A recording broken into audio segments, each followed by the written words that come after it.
16절 말씀.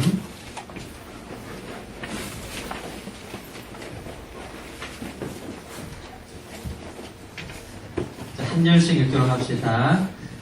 어떤 사람이 다윗 왕에게 아뢰되 이르되 여호와께서 하나님의 궤로 말미암아 오베데돔의 집과 그의 모든 소유에 복을 주셨다 한지라. 다윗이 가서 하나님의 궤를 기쁨으로 메고 오베데돔의 집에서 다윗 성으로 올라갈새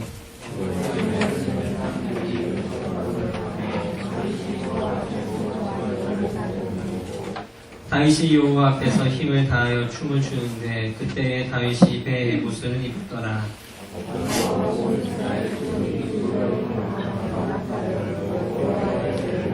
함께 봅시다. 여호와의 궤가 다윗성으로 들어올 때에 사울의 딸 미갈이 참으로 내다보다가 다윗 왕이 여호와 앞에서 뛰놀며 춤추는 것을 보고 심중에 그를 업신여기니라. 아멘. 어휴, 저 뒤에 보니까 갑자기 환한 빛이 확 타오르네. 우리 고3들 수고하셨다. 저게 확 밝아졌는데 이제 1, 2학년들은 이제 조금씩 지난주와 우리 좀 더 어두워진 것 같아요. 네. 결국은 이 빛의 밝기는 똑같은데 분위기는 확 달라지네요. 우리 1, 2학년들, 특히 2학년들. 1년만 더 참으면 1년만 더 참으면 좋겠어요. 알겠어요? 자, 다윗이 사울에게 오랜 시간 막 쫓겨다니다가 사울이 전쟁터에서 죽고 드디어 다윗이 왕위에 오른 그런 순간이 찾아왔어요. 그 우여곡절 끝에 드디어 나라의 자리에 앉았지만 그렇잖아요.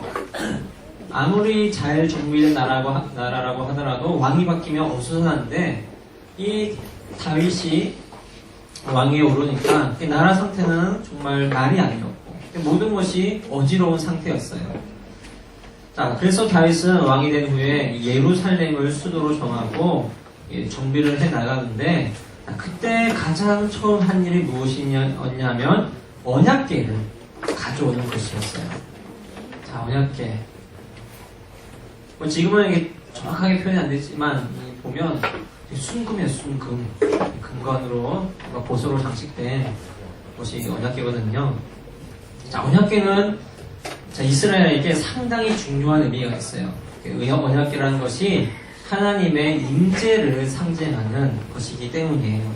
자, 언약궤 안에는 이 십계명, 두돌판, 또 만나, 아론의 쌍난 지팡이, 상당히 상징적인 물건들이 들어있었고, 이스라엘이 광야에서 진군을 할 때 이 동서남북 진을 짜고 갔었는데 항상 정중앙에는 언약궤가 있었어요.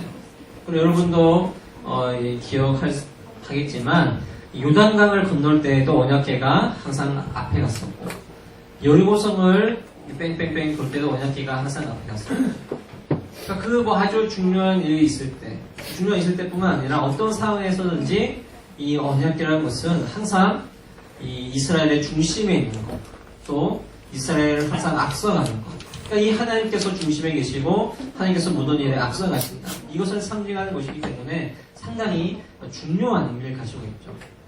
근데 사울이 전쟁터에 나갔다가 이 언약궤만 믿고 하나님을 믿지 않고 언약궤만 있으면 우리가 승리하겠지 이런 마음을 가지고 언약궤를 가지고 전쟁에 나갔다가 패배를 하고 언약궤를 빼앗깁니다. 블레셋에게. 자, 이 블레셋의 언약궤를 빼앗겼는데 이 언약궤를 블레셋 땅으로 옮기니까 이런 괴상망측한 일들이 너무 많이 벌어지는 거예요. 막 재앙들이 일어나고 그런 일들이 벌어졌습니다. 블레셋은 이건 도저히 우리가 견딜 수 없다 싶어가지고 다시 블레셋 언약궤를 이스라엘에게 돌려줍니다. 자, 이스라엘이 언약궤를 받아왔는데 이 언약궤가 그러면 당장 다시 이스라엘의 중심으로 와야 되잖아요. 근데 중심으로 오지 못하고 20년가량 이스라엘의 저 끝에 오르는 상태가 계속되었습니다. 그러니까 말 그대로 하나님께서 이스라엘의 중심에 계신 것이 아니라 이스라엘의 가장자리에 사울 왕 시대에는 계속 그렇게 있었다는 거예요. 자, 그래서 다윗은 왕위에 앉자마자 하나님을 이스라엘의 중심에 모시고자 했습니다. 이것이 다윗이 가장 처음 하려고 했던 일이었어요.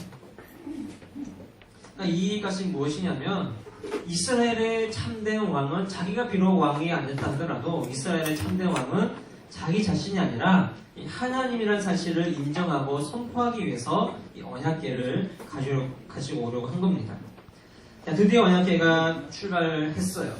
자, 그런데 꼭 우리 드라마 영화를 봐도 꼭 가장 중요한 일에는 항상 사건이 터지잖아요. 자, 언약궤를 수에 싣고 오고 있는데 갑자기 소가 이렇게 막 날뛰는 거예요. 그래서 이 언약궤를 끌고 있던 우사라는 사람이 이 떨어지는 언약궤를 잡습니다. 떨어지지 말라. 그런데 이걸 잡자마자 바로 죽어버렸어요. 성경을 보면 하나님이 우사를 죽였다고 말했어요. 자, 이 일 때문에 다윗과 이스라엘은 큰 충격과 두려움에 빠지게 되죠. 그래서 다윗은 이렇게 너무나 두려운 나머지 이 언약궤를 놓치지 못하고 이 오베데돔이라는 사람의 집에 언약궤를 놔둡니다. 3개월 정도가 지났는데 자, 어떤 일이 벌어졌는가? 이 오베데돔의 집이 3개월 동안 엄청나게 하나님의 복을 받게 된 거예요. 이 소식을 들은 다윗은 다시 언약궤를 가지고 와야겠다 이렇게 마음을 먹고 다시 언약궤를 가지고 오는 그 장면이 바로 오늘 본문이에요. 자, 하나님의 임재를 상징하는 언약궤가 이스라엘의 중심에 돌아오는 것. 상당히 중요하고 의미 있고 또 상징적인 일이기 때문에 언약소가 날뛰어가지고 막 이렇게 언약궤가 떨어지려고 할 때 그 언약궤를 잡는 게 맞잖아요. 땅에 떨어져서 부러지거나 흠이 생기거나 더럽혀지면 안 되니까 당연히 이렇게 해야 되는 건데 하나님은 왜 우사를 죽이셨을까요? 자, 언약궤는 반드시 이 법을 보면 고핫 자손, 레위 자손 중에서도 고핫 자손이 어깨에 메고서 운반을 해야 돼요. 그리고 그 가운데 절대로 손을 대면 안 됐습니다. 이것이 하나님께서 정하신 법이었지만 우사는 어깨에 메고 온 것이 아니라 수레에 싣고 왔고 또 손을 갖다 댔어요. 하나님의 법을 지키지 않았고 그분의 말씀을 온전히 순종하지 않았어요. 그래서 하나님은 죽이신 겁니다. 우사는 하나님의 법과 말씀을 결국 가볍게 여겼다는 거예요. 레위 자손으로서 레위 자손들은 그 복잡한 하나님의 그 제사법을 다 알고 있었거든요. 그럼에도 불구하고 하나님의 법을 자기 임의대로 판단하고 실행을 했던 겁니다. 다윗이 왜 하나님의 언약궤를 그러면 다시 돌아오게 한 것일까요? 그러니까 성경의 이 흐름의 전문적을 보면 결국 다윗의 시선이 하나님께로 향하기 시작했다는 그 증거예요. 이 말을 다른 말로 표현하면 이 하나님을 향한 경외심이 회복되어 있었다는 겁니다. 우사는 하나님을 향한 경외심이 없었고 그의 시선도 하나님을 향하고 있지 않았어요. 하지만 다윗은 자신의 생각과 판단을 내려놓고 하나님의 말씀에 철저히 따르고 있습니다. 그래서 12절과 13절 보면 언약궤가 들어올 때 이제 수레에 싣고 오는 것이 아니라 고핫 자손들이 직접 어깨에 메고 따르고 있고 6발자국을 옮긴 후에 7발자국째에는 소와 살찐 송아지로 제사를 드려요.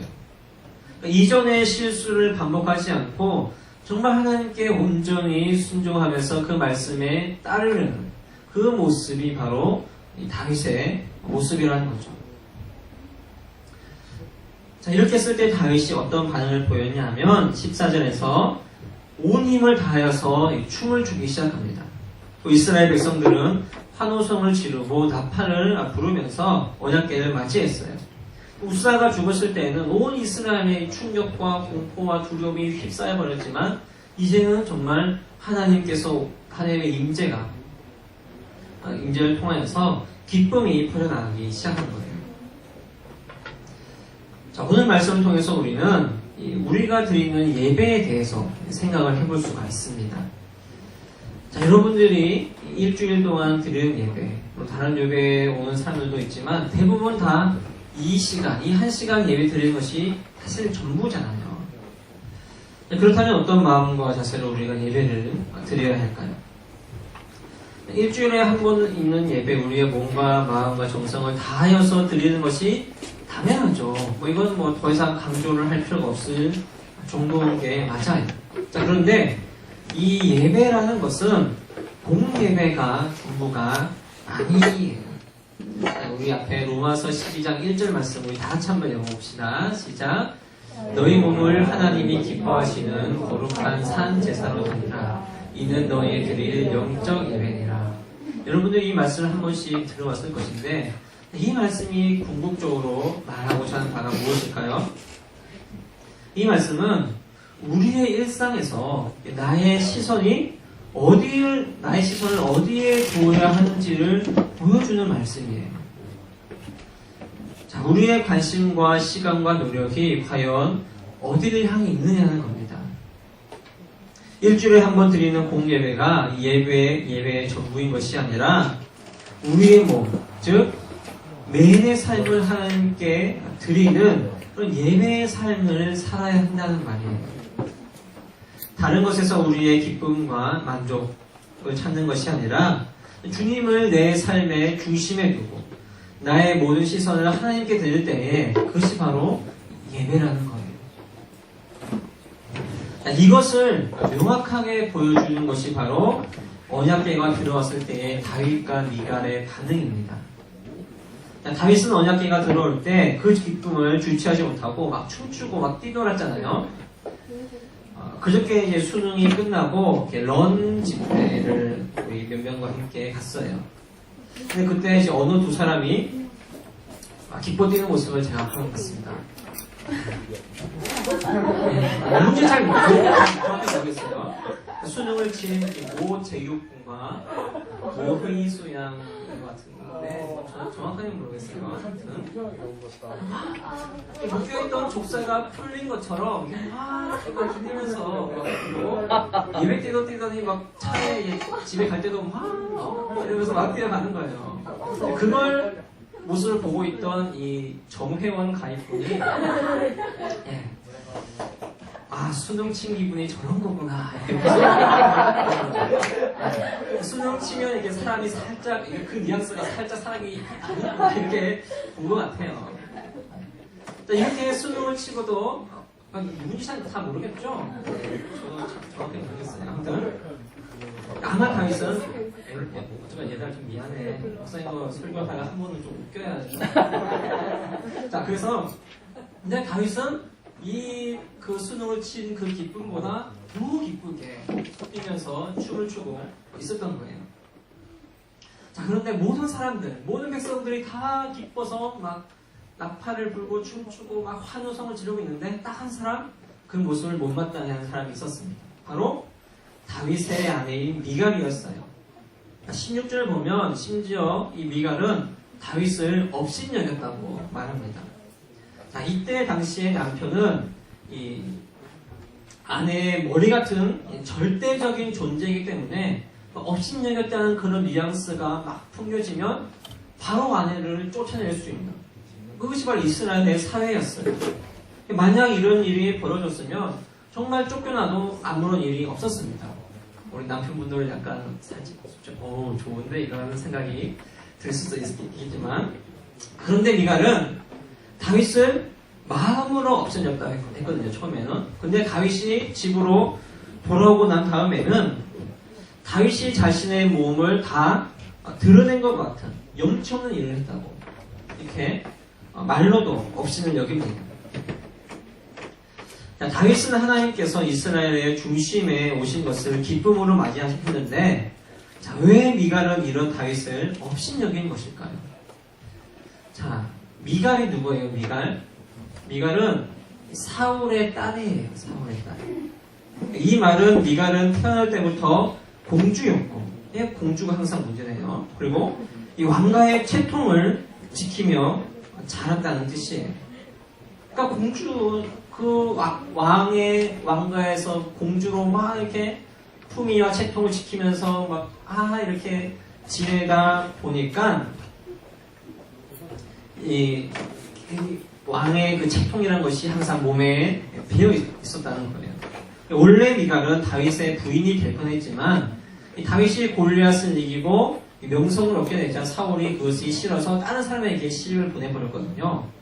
그러나 사울이 죽은 후에 다윗은 사울에 대한 예우로 이 미갈을 자기 아내로 삼아줍니다. 그러니까 갑자기 어느 순간 또 왕후가 된 거예요.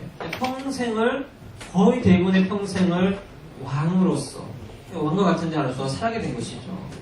반면에 다윗은 목동 출신이잖아요. 당시의 목동은 가장 천한 직업 중에 하나였어요. 그러니까 다윗은 미갈과 다르게 어찌 보면 목동에서 왕으로 엄청난 출세를 한 거잖아요. 신분 상승을 겪은 거잖아요. 그러니까 뼛속까지 이 왕족이었던 미갈이 보기에 이 다윗이 춤추고 막 뛰는 행동들은 상당히 천박한 이 목동들이 나는 품위 없는 행동으로 보였다는 거예요. 그러니까 아이고 저 왕이라는 사람이 저렇게 막 춤이나 추고 이렇게 생각을 했다는 거죠. 자, 그런데 중요한 게 뭐예요? 미갈은 왜 다윗이 춤을 추고 기뻐하는지를 보지 못했다는 거예요. 자, 미갈의 눈에도 당연히 이 하나님의 언약궤가 들어오는 게 보였겠죠. 하지만 하나님께서 이스라엘의 중심에 들어오시는 것은 보지 못한 거예요. 미갈의 시선에는 이스라엘의 충만한 하나님의 임재가 보인 것이 아니라 그냥 자신의 이 채통만 보였다는 거죠. 그러니 채통을 지키지 않고 날뛰고 있는 다윗이 그냥 부끄럽고 수치스러웠을 뿐인 겁니다. 자, 반면에 다윗은 어땠나요? 자, 우리 21절을 함께 다시 읽어봅시다. 시작. 다윗이 미갈에게 이르되 이는 여호와 앞에서 한 것이니라. 저가 내 아비와 그 온 집을 버리시고 나를 택하사 나로 여호와의 백성 이스라엘의 주권자로 삼으셨으니 내가 여호와 앞에서 뛰놀리라. 자, 미갈이 다윗을 봤을 때 미갈이 본 다윗은 사람들 앞에서 막 춤을 추는 다윗이었어요. 그런데 다윗의 시선은 백성들에게 있지 않았습니다. 수많은 사람들이 다윗 앞에 있었음에도 불구하고 다윗은 백성들의 그 다윗의 시선이 백성들에게 향해 있던 것이 아니라 하나님께 있었어요. 하나님만 바라보았고 하나님만을 기뻐하며 뛰놀았던 것이 바로 다윗의 모습입니다. 다윗은 평생을 하나님께 시선을 두는 사람이었어요.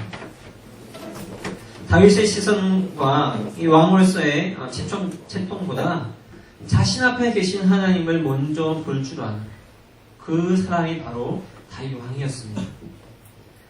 다윗의 시선이 하나님을 향해 있었을 때에 다윗은 하나님 앞에서 큰 기쁨과 자유함을 누리면서 마음껏 하나님을 기뻐하며 예배를 할 수 있었다는 거예요. 이와 같은 다윗의 모습이 우리의 삶의 모습과 우리의 삶의 예배가 되어야 한다는 겁니다. 그래서 우리의 몸을 살아있는 산 제사로 드리는 것, 우리의 매일매일의 삶에 살아가는 그 공간에서 우리가 예배를 드리는 것이 바로 이 모습이라는 거예요. 자,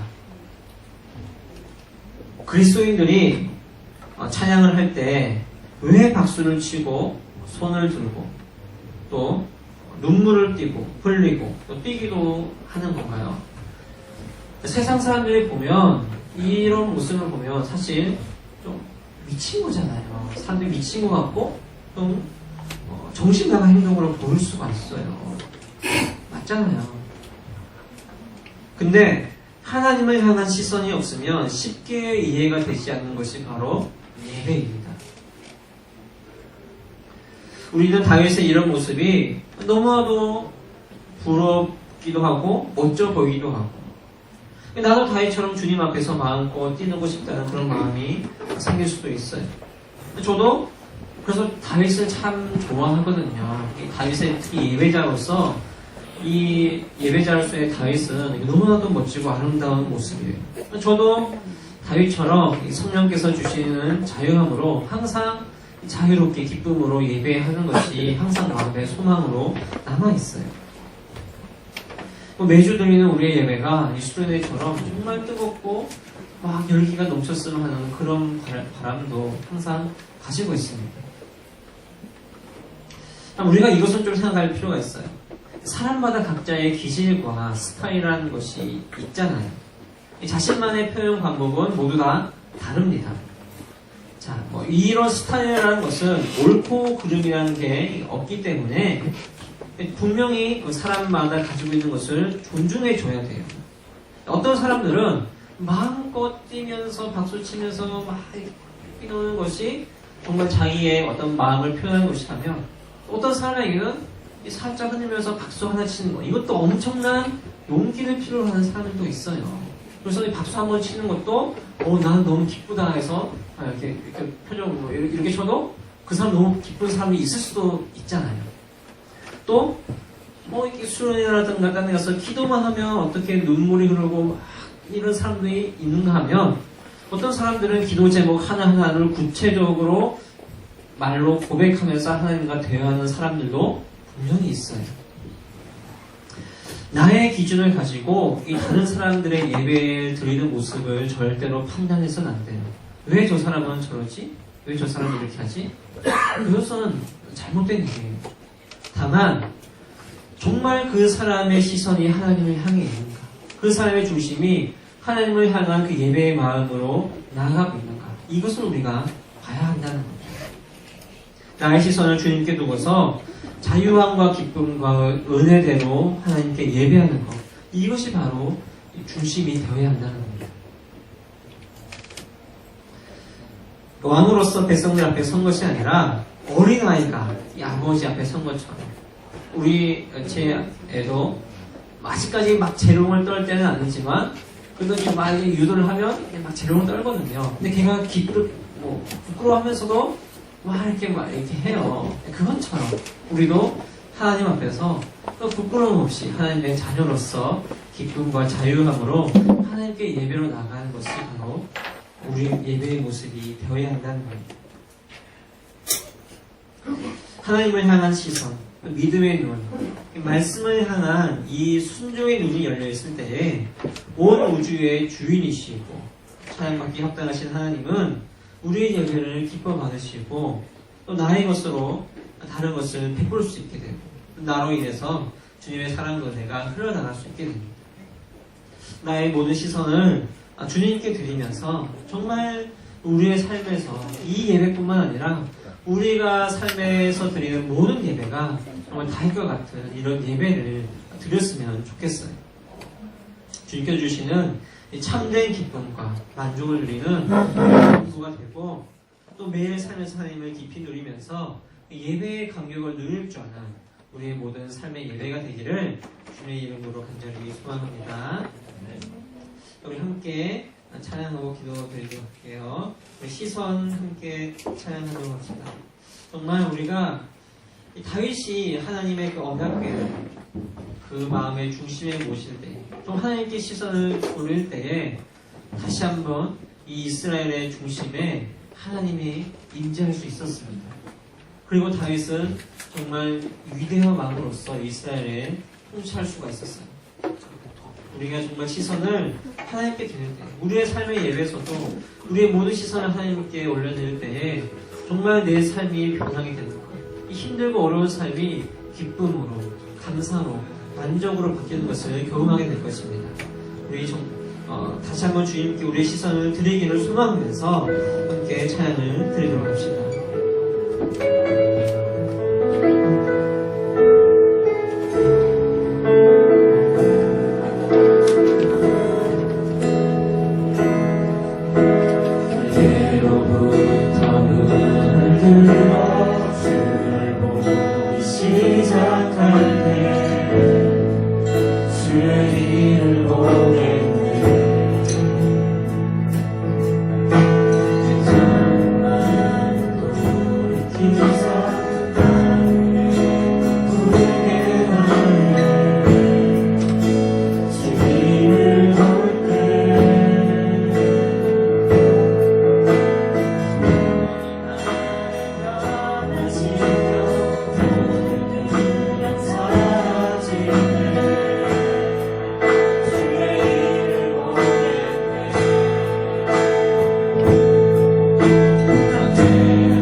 시간 함께 말씀 생각하면서 기도하러 갑시다.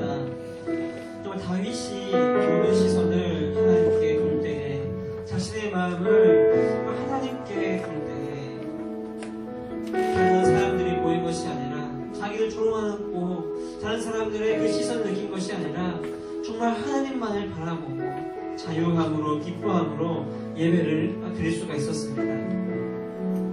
정말 힘들고 어려웠던 이 다윗이 왕위에 오르고 너무나도 나라가 어수선하고 어떻게 해야 될지 아무것도 모르는 그 상황 속에서도 다윗은 하나님께 시선을 두고서 하나님을 중심에 모시고 이 왕의 자리를 처음 시작하려고 했어요. 여러분들도 여러분의 삶, 매일의 삶에서 하나님의 중심을 모시고 하나님을 바라보며 하나님께 시선을 고정한 그런 삶의 예배를 드렸으면 좋겠습니다. 우리 고3들 이 시험을 치고 정말 자유의 시간이 열렸는데 이 자유의 시간에도 정말 마음껏 놀고 즐겼으면 좋겠어요. 그동안 쌓았던 스트레스, 놀지 못했던 거 마음껏 놀았으면 좋겠어요. 하지만 마음의 중심, 그 중심을 하나님께 두고 매일의 삶에서 그 시선을 하나님께 두고 또 하나님을 바라보면서 열심히 놀았으면 좋겠어요. 우리 고1, 2들 마음의 부담이 조금 더 찾아왔죠. 이럴 때일수록 더욱더 우리 시선을 하나님께 둘 때에 나를 통해서 일하시는 하나님, 힘들고 어렵지만 나에게 기쁨을 주시고 감사를 주시고 나와 함께 하시는 하나님을 바라볼 수가 있게 됩니다. 우리 하나님께 우리 시선을 주님께 올릴 수 있도록 도와주십시오. 나의 중심을 다시 한번 하나님께 가져갈 수 있도록 도와주십시오. 우리 함께 기도하도록 하겠습니다.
정말 모든 나라가 안정이 되지 않았고 시끄러웠고 또 왕으로서 어떻게 해야 될지 아무도 모르는 그 순간에 다윗은 모든 사람들에게 잊혀졌던 이 언약궤를 그 이스라엘의 중심으로 가져오고자 했습니다.